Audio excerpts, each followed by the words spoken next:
11 de la mañana, 39 minutos. Aquí seguimos con ustedes conectados en Mañanas Blue de viernes, abril. Esta ya es la tercera semana de abril. Se va pasando este mes también bastante rápido. Pero durante este mes hemos tenido racionamiento de agua en Bogotá. Y hemos desde hace días intentado averiguar si este racionamiento de agua obedece exclusivamente al fenómeno del Niño o no. Hemos hablado con distintos expertos, exgerentes del acueducto de Bogotá y nos mencionan, y hemos podido llegar, entre otras, a la conclusión que esto no obedece solo al fenómeno del Niño, sino obedece también a una falta de planeación por parte del acueducto de la ciudad, no solo de esta administración, sino de administraciones pasadas, de haber hecho la adecuación que se necesitaba para poder contener la cantidad de agua que necesita Bogotá. En medio de una de esas entrevistas que nosotros hicimos el 23 de abril, hoy estamos a 26, o sea, hace 3 días, esta semana, hablamos con el exgerente del acueducto de Bogotá, Noel Valencia, que nos hablaba de la situación, de por qué habíamos llegado hasta donde llegamos. En reacción a esa entrevista, el presidente Gustavo Petro dijo lo siguiente, y procedo a leerla para poder hablar con nuestro invitado, el presidente de Camacol, Guillermo Herrera. Presidente Herrera, bienvenido, gracias por estar con nosotros hoy aquí en Mañanas Blue. Camila, buenos días, un saludo para usted y para toda la audiencia de Mañanas Blue. Le voy a leer el trino del presidente Gustavo Petro, que responde a una entrevista que hicimos hace 3 días en estos micrófonos tratando de averiguar lo que pasa con la situación del agua en la capital. Dice el presidente lo siguiente: los embalses de Chingaza entraron en déficit de su flujo por ciento de Bogotá de agua potable. Se debe a esa exagerada urbanización de la sabana de la ciudad, objeto de una enorme operación de especulación inmobiliaria. Ustedes, doctor Herrera, que son precisamente el gremio de los constructores, que responden a eso. Bueno, Camila, obviamente, respetando la opinión del presidente, pues yo no podría decir que aquí el sector de la construcción se dedica a hacer operaciones especulativas.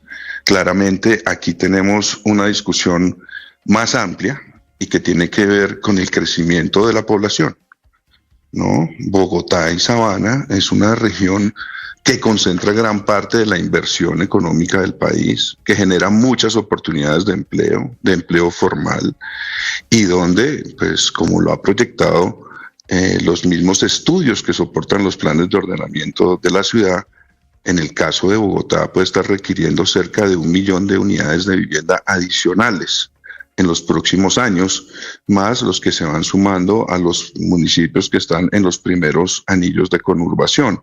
Entonces, aquí lo que vemos es que hay una demanda estructural por vivienda, teniendo en cuenta que es que la población sigue creciendo, no solo en Bogotá, en todo el país.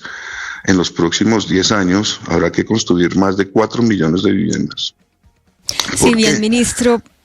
Sí, ministro, esa es una... Si me permites. Adelante. Sí, lo que está para que ese crecimiento sea ordenado y sobre todo formal. Claro, señor presidente de Camacol, ahorita le dije ministro porque usted fue ministro, entonces a veces uno se equivoca con esto, pero... No se preocupe. Esta postura que veíamos del presidente Gustavo Petro, pues la tiene desde que era el alcalde de Bogotá, cuando me acuerdo hubo unas grandes polémicas porque él decía no voy a venderle agua en bloque a los municipios vecinos, y si bien lo que usted está diciendo del déficit de vivienda es algo real, pues ¿qué responsabilidad ha asumido la industria de la construcción en conciliar ese déficit, o sea, ofrecer una solución a ese déficit con otra realidad que es pues que el agua se nos está acabando? Porque es que hemos vivido en la idea de que a Bogotá le sobra el agua y que tenemos los páramos y demás, pero yo creo que ese discurso tenemos que empezarlo a cambiar en nuestra cabeza por cosas como las que estamos viendo, que es que la realidad, pues sí, ¿cómo la vamos a discutir? ¿Cómo han ustedes conciliado eso? Camila, y en eso estamos trabajando desde diferentes frentes, y le digo, o sea, el compromiso más grande que tiene el gremio en términos de planeación territorial, de crecimiento de las ciudades, es promover y trabajar con los municipios,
se van a formar 1.3 millones de hogares en la primera aglomeración pues de Bogotá y los municipios vecinos. Pero doctor Herrera, ¿usted cómo ve las condiciones del sector para suplir esa nueva demanda y para suplir también una población que crece en ingresos? Porque Bogotá es mucho más importante en ingresos que otras personas del país, porque uno ve los datos del sector y sin el impulso de los subsidios del Estado, pues ha sufrido una merma muy fuerte. Digamos, ¿tiene músculo el sector en los próximos años para suplir ese déficit habitacional y la demanda de la que usted nos habla?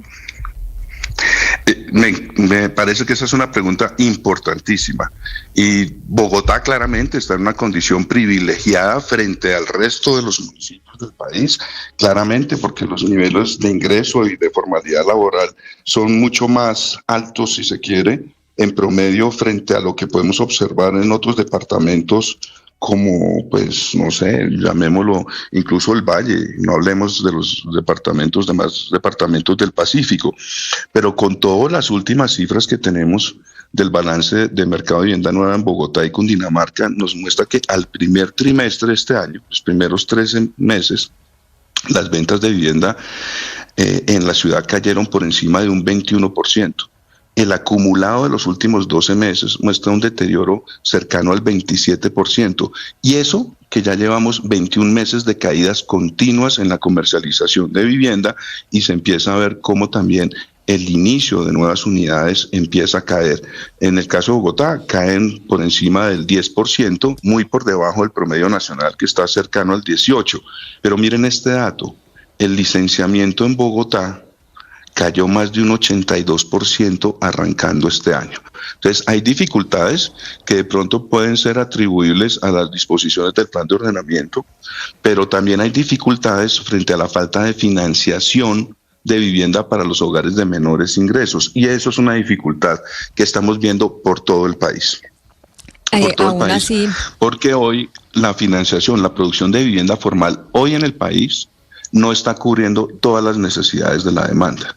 Entonces, habíamos llegado a un nivel donde se estaban iniciando cerca de 200.000 unidades por año y con todos los retos macroeconómicos, pero sobre todo con los cambios en las políticas de vivienda nacionales, hoy la iniciación de obras en los últimos 12 meses no supera las 130.000 unidades. Entonces, va a crecer más la población y lo que vemos es que la apuesta por financiación de vivienda se empieza a reducir, lo que claramente va a impactar la producción formal o informal de vivienda, y lo que no quisiéramos, a diferencia de lo que ha planteado el presidente Petro y que yo comparto absolutamente, y es que el ordenamiento se debe hacer alrededor del agua, es que si no buscamos formas de incrementar la producción formal de vivienda, ese ordenamiento se va a hacer es alrededor de la informalidad. Es llamativo que con esas cifras que usted nos da y otras que hemos conocido en los últimos días, la ministra de Vivienda haga un análisis totalmente diferente al suyo. De hecho, ella está dando una mirada positiva, dice que ha habido un repunte en la venta de vivienda de interés prioritario, que el funcionamiento del programa Mi Casa ya está siendo exitoso y bueno, en fin, es una mirada diferente con los mismos datos. Pero señor presidente Camacol, yo quiero volver al tema de la sostenibilidad. Ustedes van a tener prontamente este encuentro anual que hacen, que es Construcción Verde o Camacol Verde, y usted decía que ya un buen porcentaje de las soluciones de vivienda son sostenibles, pero ¿de qué estamos hablando cuando hablamos de sostenibilidad? Porque en este programa, antes de que empezara esta crisis del agua, estamos diciendo, bueno, porque uno no puede comprar un apartamento o adecuar el apartamento que tiene para que las aguas grises, por ejemplo, que salen de la ducha, uno las pueda usar en el vaciado de los baños, porque no existe ese diseño arquitectónico pagable para que la gente pueda ahorrar en donde más estamos consumiendo. Lo ha dicho la administración distrital, nos gastamos como el 80%, de pronto me equivoco en la cifra, pero solamente en el aseo personal. ¿Por qué ustedes no hacen un aporte mucho más contundente en ese sentido? Claro que lo estamos haciendo, Camila, y voy a decir, el aporte es contundente. Con lo que se está logrando hoy en materia de diseño sostenible de viviendas, se está generando un ahorro de más de 11 millones de metros cúbicos de agua al año en las nuevas tendencias de construcción sostenible que se vienen impulsando, hay que decirlo de manera reciente, a partir del año 2017 o 2018, pero que ha crecido de una manera dramática, tanto que casi que el 48% de las viviendas, si recuerdo bien, que se están produciendo hoy en el país, son viviendas que cuentan con estas condiciones de ahorro de agua y de energía. Y esto es algo que tiene que ir progresando en el tiempo para llegar seguramente a niveles mucho más sofisticados de diseño, de reciclaje, no de circularidad de los recursos que se utilizan en las viviendas como el agua, que incluso es lo que hacemos en los planes de aseo en obra también, ¿no? Porque vuelvo y lo digo, este es uno de los sectores, tal vez el que menos consume agua, de acuerdo con ese registro, ese estudio de huella hídrica que hace el mismo IDEAM. Entonces, no creo yo que sea tan acertado decir que este es un sector que promueve o que no ha estado, digamos, a la altura de los retos que se plantean en materia de sostenibilidad. Tanto es así que lo que hemos revisado incluso con el Banco Mundial es que en la meta de reducción de gases de efecto invernadero que tiene el país, que es de una reducción de cerca de 100.000 toneladas de CO2, creo que esa meta es para el año 2026, 2027. Esa meta la vamos a estar cumpliendo en Colombia en el sector de edificaciones para el año 2025. Entonces, sí se ha avanzado mucho. Hoy Colombia participa con el 73% de los metros de vivienda sostenible que se certifican a nivel mundial con el sello EDGE, que además lo impulsamos desde Camacol, es una iniciativa privada que hemos venido implementando. Colombia tiene una participación importantísima, lidera en todo esto a América Latina, y sin duda todos estos movimientos, ¿no? Digamos, todas estas inquietudes que empieza a recoger el mercado, nos van a llevar a sofisticar cada vez más y a mejorar los diseños de la vivienda. Pero lo que se ha hecho en los últimos 5 años a nivel de sostenibilidad, de mejorar las condiciones de consumo, de diseño incluso de grandes operaciones urbanísticas, en Colombia dejan un balance que para mí es bastante satisfactorio. ¿Qué falta? Mejorar como se ha planteado y revisar las condiciones de la planeación territorial. Eso es importante, en eso hay que trabajar desde las autoridades municipales, distritales.